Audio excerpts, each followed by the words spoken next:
Janganlah kamu khawatir akan hari besok, karena hari besok mempunyai kesusahannya sendiri.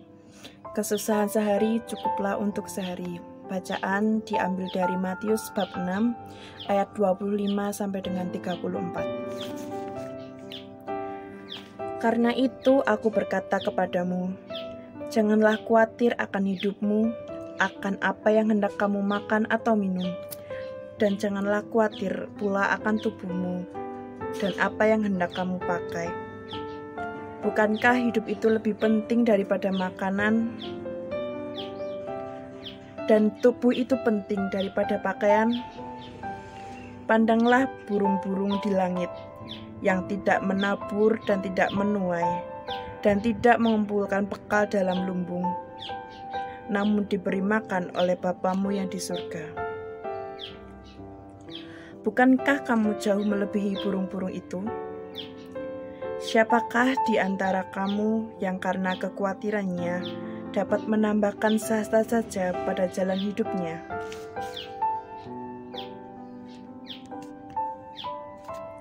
Dan mengapa kamu khawatir akan pakaian?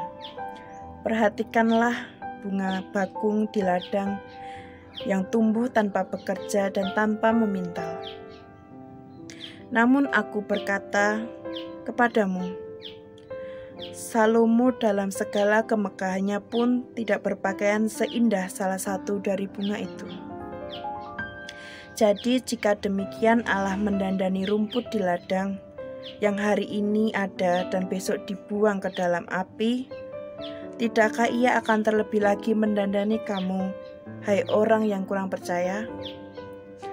Sebab itu janganlah kamu khawatir dan berkata, apakah yang akan kami pakai? Apakah yang akan kami makan? Apakah yang akan kami minum? Semua itu dicari bangsa-bangsa yang tidak mengenal Allah. Akan tetapi Bapamu yang di surga tahu bahwa kamu memerlukan semuanya itu. Tetapi carilah dahulu kerajaan Allah dan kebenarannya, maka semuanya itu akan ditambahkan kepadamu. Sebab itu janganlah kamu khawatir akan hari besok, karena hari besok mempunyai kesusahannya sendiri. Kesusahan sehari cukuplah untuk sehari. Demikianlah Injil Tuhan. Terpujilah Kristus. Dari Injil yang kita dengarkan tadi dapat kita tarik sedikit renungan untuk hari ini.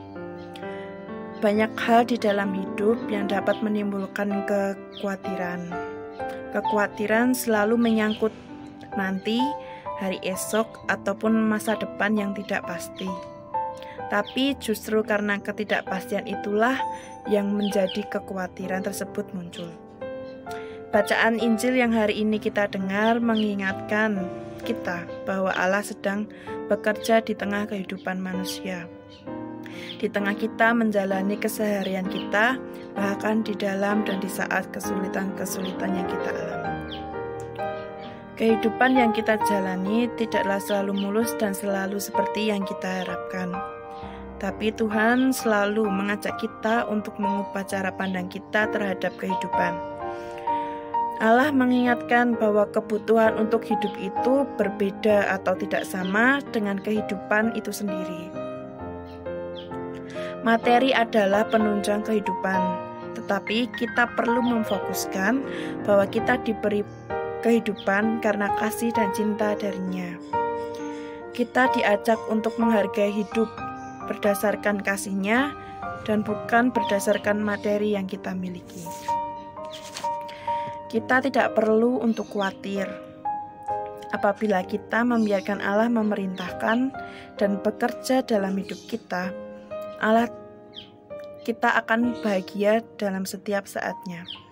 Allah tidak pernah melarang kita untuk membuat perencanaan masa depan. Tetapi yang dilarang oleh Allah adalah kekhawatiran atau kecemasan yang menunjukkan bahwa kita kurang percaya akan pemeliharaan dan kasih-Nya. Sebab itu jangan pernah memberi ruang untuk keraguan. Keraguan akan membuka pintu hadirnya kekhawatiran. Kekhawatiran membuat kita gelisah. Kekhawatiran akan menyiksa dan mengacaukan pikiran. Hidup yang penuh dengan kekhawatiran akan membawa beban berat dan membuat hidup lebih menderita lagi. Hidup kita adalah berkat terbesar, bahkan lebih besar dari segala materi yang kita cari dan kita dapatkan di dunia. Maka dari itu, carilah yang paling penting dalam hidup, yaitu kerajaan Allah dan kebenarannya. Janganlah melihat masa depan dengan khawatir, tetapi dengan penuh keyakinan dan dengan penuh pengharapan. Ketika satu pintu tertutup, maka pintu yang lain akan terbuka. Tapi kekhawatiran yang membuat kita tak mampu melihat pintu bahagia yang lainnya. Kerjakan apa yang menjadi tugas dan tanggung jawab kita, dan biarkanlah Allah mengerjakan bagiannya. Jadilah orang yang optimis dan juga bukan orang yang pesimis. Pesimis melihat kesulitan setiap kesempatan, tetapi optimis melihat kesempatan dalam kesulitan. Damai sejahtera Tuhan selalu bersama kita sekarang dan selama-lamanya.